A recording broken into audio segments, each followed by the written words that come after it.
1 litre ethanol बनवण्यासाठी 10,000 litre पाणी लागतं. आपल्याला फ्युएल तर मिळेल, पण त्यामुळे पाण्याची मोठ्या प्रमाणावर टंचाई होऊ शकते. अशा बातम्या आज एक्सवर स्प्रेड झाल्या आणि इथेनॉल निर्मिती प्रक्रियेवर चर्चा व्हायला लागली.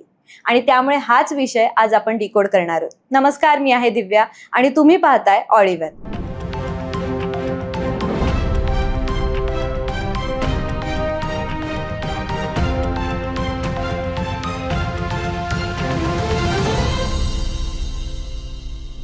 भारतात इथेनॉल ब्लेंडिंगचं म्हणजे पेट्रोलमध्ये इथेनॉल मिक्स करण्याचं प्रमाण हे हळूहळू वाढताना दिसतंय.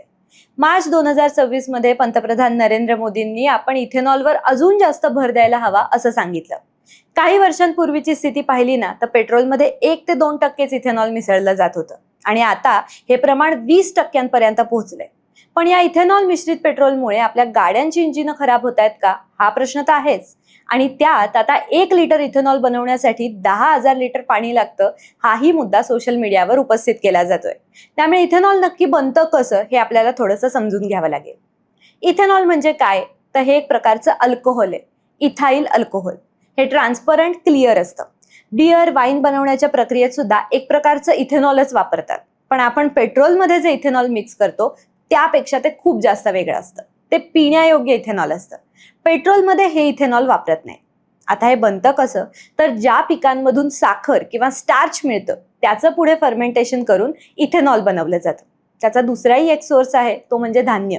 सरकारकडे असलेले अतिरिक्तचे तांदूळ म्हणा किंवा अन्नासाठी वापरण्यात न येणारं धान्य इथेनॉल निर्मितीसाठी वापरलं जातं.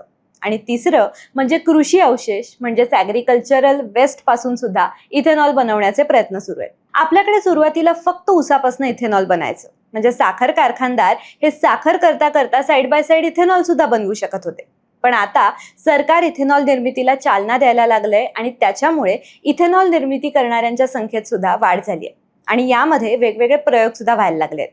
त्यामुळे इथेनॉल हे मका, ऊस, तांदूळ, बटाटा अशा पिकांपासून सुद्धा बनू शकतं, याचाही शोध लागला. पण आपल्याकडे तांदूळ, मका आणि ऊस यापासूनच प्रामुख्याने इथेनॉल बनतं. पण आता जे इथेनॉल बनतं त्याचा वापर सुद्धा कुठेतरी व्हायला हवा. म्हणूनच आली इथेनॉल ब्लेंडिंगची कॉन्सेप्ट. भारताच्या दुर्दैवाने म्हणू पण आपल्या देशात खनिज तेलाचे साठे नाही आहेत. त्यामुळे कच्च्या तेलासाठी, इंधनासाठी आपल्याला कायमच इतर देशांवर अवलंबून राहावं लागतं आणि कच्चं तेल आयात करावं लागतं आणि याचे पैसे आपल्याला डॉलर्समध्ये मोजावे लागतात. युद्धाच्या वेळी आपल्याला याचा खरा फटका बसतो. त्यामुळे हे अवलंबित्व कसं कमी करायचं याचा विचार सरकारने केला आणि त्याचं उत्तर इथेनॉल ब्लेंडिंगच्या रूपाने पुढे आलं. पेट्रोलमध्ये हे इथेनॉल मिसळलं की हे इथेनॉल ब्लेंडेड फ्युएल तयार होतं. आता हे पेट्रोलमध्ये किती टक्के मिसळायचं, तर हळूहळू 25% इथेनॉल पेट्रोलमध्ये मिक्स करावं या दिशेने सरकार प्रयत्न करत आहे. पंतप्रधान नरेंद्र मोदी यांनी 23 मार्च 2026 रोजी LPGच्या तुटवड्यावरून लोकसभेत निवेदन सादर केलं. त्यात त्यांनी इथेनॉलच्या वापरामुळे आपली वार्षिक 4 ते 4.5 कोटी बॅरल तेलाची गरज कमी झाली असल्याचे सांगितलं. म्हणजे पेट्रोलवरचं अवलंबित्व थोडं का होईना पण हे कमी झालं आणि साहजिकच परकीय चलनाची बचत सुद्धा झाली. आता इथेनॉल बनतंय खरं, पण त्यातही प्रकार आहेत. सध्या आपल्याला E10 इथेनॉल आणि E20 इथेनॉल असे 2 प्रकार दिसतात. E10 म्हणजे 90% पेट्रोल आणि 10% इथेनॉल आणि E20 म्हणजे 80% पेट्रोल आणि 20% इथेनॉल.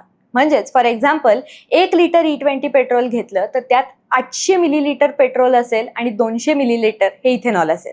पेट्रोलमध्ये हे 20% इथेनॉल मिक्स करण्याचं ध्येय 2025 मध्येच आपण साध्य केलेलं आहे. केंद्रीय रस्ते वाहतूक आणि महामार्ग मंत्री नितीन गडकरी यांनी सुद्धा भारताने नजीकच्या काळामध्ये 100% इथेनॉल ब्लेंडिंगचं लक्ष ठेवलं पाहिजे असं ग्रीन ट्रान्सपोर्ट कॉन्क्लेव्हमध्ये बोलतानाही सांगितलंय. कारण पश्चिम आशियातील युद्धाच्या संकटामुळे तेल पुरवठ्यामध्ये व्यत्यय येऊ शकतो. त्यामुळे ऊर्जा क्षेत्रात आत्मनिर्भर होण्याची गरज आहे असं त्यांनी सांगितलंय. आता सद्यस्थितीला आपण 100% इथेनॉल ब्लेंडिंग केलं तरी फक्त इथेनॉलवर चालणाऱ्या गाड्या आपल्याकडे अजिबातच नाहीयेत. त्यामुळे हळूहळू असे सगळेच बदल आपल्याला करावे लागतील आणि इथेनॉलच्या धोरणांमध्ये सुसूत्रीपणा आणावा लागेल. याच्यातली एक पॉझिटिव्ह गोष्ट म्हणजे आपल्याकडे आलेल्या LPGच्या तुटवड्यावर साखर आणि जैवइंधन क्षेत्रातल्या विविध संघटनांनी इथेनॉलवर चालणाऱ्या स्टोव्हचा प्रचार करण्याची सुद्धा मागणी सरकारकडे केली. त्यामुळे LPG आयातीवरचं आपलं अवलंबित्व कमी होईल असाही दावा या काही संघटनांनी केलाय. आता इथेनॉल निर्मितीचे, वापराचे काही पॉझिटिव्ह अँगल सुद्धा आहेत. एक तर सगळ्यात महत्त्वाचं, इथेनॉलमुळे कार्बन उत्सर्जन हे कमी होतं. त्यामुळे इथेनॉल मिश्रित पेट्रोल हे पर्यावरणासाठी सुद्धा चांगलं आहे. आणि दुसरं म्हणजे इथेनॉल बनतं ते ऊस, मका, बटाटा अशा पिकांपासून, त्यामुळे इथेनॉल निर्मितीमुळे ग्रामीण अर्थव्यवस्थेला सुद्धा हातभार लागायला मदत होईल आणि शेतकऱ्यांनाही ॲडिशनल इन्कम मिळेल. पण ॲट द सेम टाइम आपण सध्याच्या घडीला गरजेपेक्षा जास्त इथेनॉल तयार करतोय. म्हणजे सरकारनं इथेनॉल निर्मितीला प्रोत्साहन दिल्यामुळे इथेनॉल निर्मिती करणारे बरेच तयार झाले आणि इथेनॉल निर्मिती प्रमाणाबाहेर व्हायला लागली. आता निर्मिती जास्त झाली तर आपण जास्तीत जास्त इथेनॉल पेट्रोलमध्ये ब्लेंड करू शकतोच की. इन अ वे हाही पॉझिटिव्ह साईड आहेच, पण असं अजिबात नाहीये. 2021 पूर्वी ज्यांनी गाड्या घेतल्या आहेत त्यांच्या गाड्यांची इंजिनं ही फक्त पेट्रोलवर चालण्यासाठीच डिझाईन केलेली आहेत. त्यात जर इथेनॉल ब्लेंड केलेलं पेट्रोल भरलं तर इधर त्या गाड्या लवकर खराब होतात किंवा त्यात काही ना काहीतरी बिघाड तरी होतो. हे लक्षात आल्यावर सरकारने 2023 मध्ये वाहन निर्मिती करणाऱ्या कंपन्यांना इंजिनासाठी BS62 अशा मार्गदर्शक सूचना केल्या होत्या. त्यानुसार गाड्यांची इंजिनं ही E20 फ्युएलला सपोर्ट करणारीच असली पाहिजेत असं सरकारने सांगितलं. पण त्यापूर्वीच्या गाड्यांचं काय, हा प्रश्न अजूनही आहेच आणि त्याबद्दल लोकांच्या मनात सुद्धा शंका आहे. आणि या फ्युएलमुळे गाड्यांचं मायलेज सुद्धा कमी होतं असे मुद्देही लोक सोशल मीडियावर हल्ली डिस्कस करायला लागले. आणि त्यात आता नवीन मुद्द्याची भर पडली आणि ती म्हणजे 1 लिटर इथेनॉल बनवण्यासाठी 10,000 लिटर पाणी लागतं. त्यामुळे इंधनावरचं अवलंबित्व कमी होईल, पण त्यामुळे पाण्याची टंचाई होईल अशी चर्चाही समाज माध्यमांवर रंगायला लागली आहे. आणि त्याचं कारण म्हणजे भारतात तांदूळापासून मोठ्या प्रमाणावर इथेनॉल निर्मिती होतीये. 1 लिटर इथेनॉलसाठी 2.5 ते 3 किलो तांदूळ लागतात. आता 1 किलो तांदूळाचं उत्पादन घ्यायचं असेल तर 3 ते 5,000 लिटर पाण्याची गरज लागते. त्यामुळे 2.5 ते 3 किलो तांदूळासाठी कमीत कमी 10,000 लिटर पाणी लागतं. असंच दुसऱ्या पिकांबद्दल आपण पाहिलं तर मक्यापासून 1 लिटर इथेनॉल बनवायचं असेल तर 4,500 लिटर पाणी लागतं. ऊसापासून 1 लिटर इथेनॉल बनवायचं असेल तर 3,500 लिटर पाणी लागतं.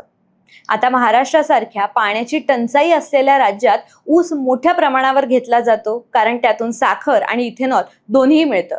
म्हणजे साखरेचे भाव पडले तरी इथेनॉल अशा वेळी शेतकऱ्यांना मदत करतं.